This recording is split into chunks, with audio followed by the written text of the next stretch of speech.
আজকের পর্ব হলো Nongriat trek double decker living root bridge adventure. ভোরবেলা বাইক নিয়ে পাহাড়ি রাস্তা ধরে আমাদের যাত্রা শুরু।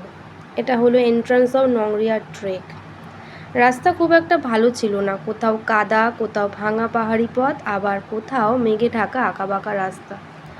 কিন্তু সেই কষ্টটাই যেন আসল অ্যাডভেঞ্চারের শুরু ছিল।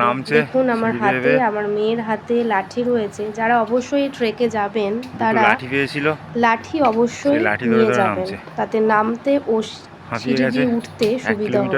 আমরা ট্রেকের মাঝে মাঝে একটু বিশ্রাম করে নিচ্ছিলাম যাতে আমাদের শরীরের কোনো এফেক্ট না পড়ে। ডবল ডেকার ব্রিজের ভ্যালি যাওয়ার পথে এই জায়গাটা খুব সুন্দর লাগছিল, দূরে পাহাড়ি ঝর্ণার আওয়াজ এবং মেঘের ঢাকা পাহাড়ে যাওয়ার পথে সবুজের ওপরে মেঘে ঢাকা দৃশ্যটা খুবই উপভোগ করছিলাম। 1.5 ঘন্টা লাগে সিঁড়ি ভেঙে ভেঙে নিচে তখন সকাল প্রায় 8টা। আমরা এই নংরিয়া ট্রেক শুরু করি। ধীরে ধীরে 3500 সিঁড়ি বেয়ে নিচে নামতে হবে। প্রথমে মনে হচ্ছিল যাত্রাপথটা সহজই হবে, কিন্তু ধীরে ধীরে বুঝলাম যে এই ট্রেক শুধু সুন্দর নয়, শরীর আর মনেরও পরীক্ষা নেয়। চারপাশে ঘন পাহাড়ি জঙ্গল, ভেজা বাতাস আর অদ্ভুত শান্ত পরিবেশ। কিছুটা যেতে যেতেই আমরা একটু ছবি পোজ তুলে নিচ্ছিলাম, ভিডিওগ্রাফি করছিলাম। জঙ্গলের ভিতর শুধু ঝিঝি পোকার ডাক আর দূরে পাহাড়ি ঝর্ণার গর্জন শোনা যাচ্ছিল। সেই শব্দগুলো যেন পুরো ট্রেকটাকে সিনেমার মতো করে তুলেছিল।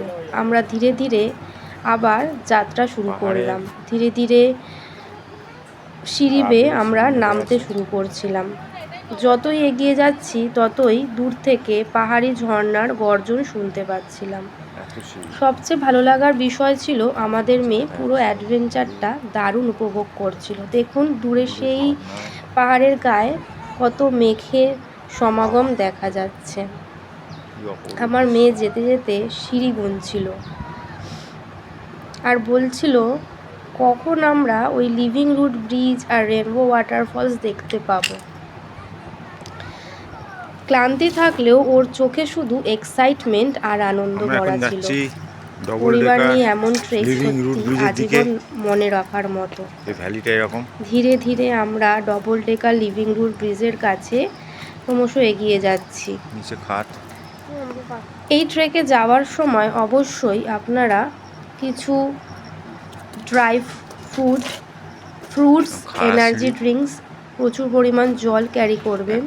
যদি ক্যারি করতে অসুবিধা হয় তাহলে কিছুটা পথ যাওয়ার পরেই দেখতে পাবেন ছোট ছোটরা দোকান করে রেখেছে, সেখানে ম্যাগি, কলা, জল এই সমস্ত কিছু আপনারা পেয়ে যাবেন।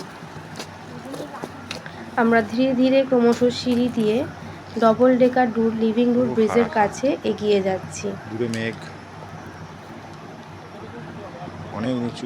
চারপাশে সবুজ, নিচে স্বচ্ছ জল আর পাহাড়ি পরিবেশ, সব মিলিয়ে জায়গাটা ভাষায় বোঝানো কঠিন। সিঁড়িগুলো একটু পিচ্ছিল ছিল। যারা অবশ্যই যাবেন ভালো গ্রিপের জুতো ক্যারি করবেন। জুতো ভালো থাকলে নামতে এবং উঠতে কোনো অসুবিধা হবে না। এই হলো ট্রাইডানা ভিলেজ, যেখান থেকে ডবল ডেকার লিভিং রুট খুবই কাছে। এখানে কিছু হোমস্টে রয়েছেন, যাদের এখানে ট্রেকিং করার সময় একটু অসুবিধা হবে, মনে হয় বিশ্রাম নিয়ে নিবার আজকে রাতটা থেকে যাই, এখানে হোমস্টে রয়েছে, তারা অবশ্যই এটা ইউজ করতে পারেন। এটা হলো রেনবো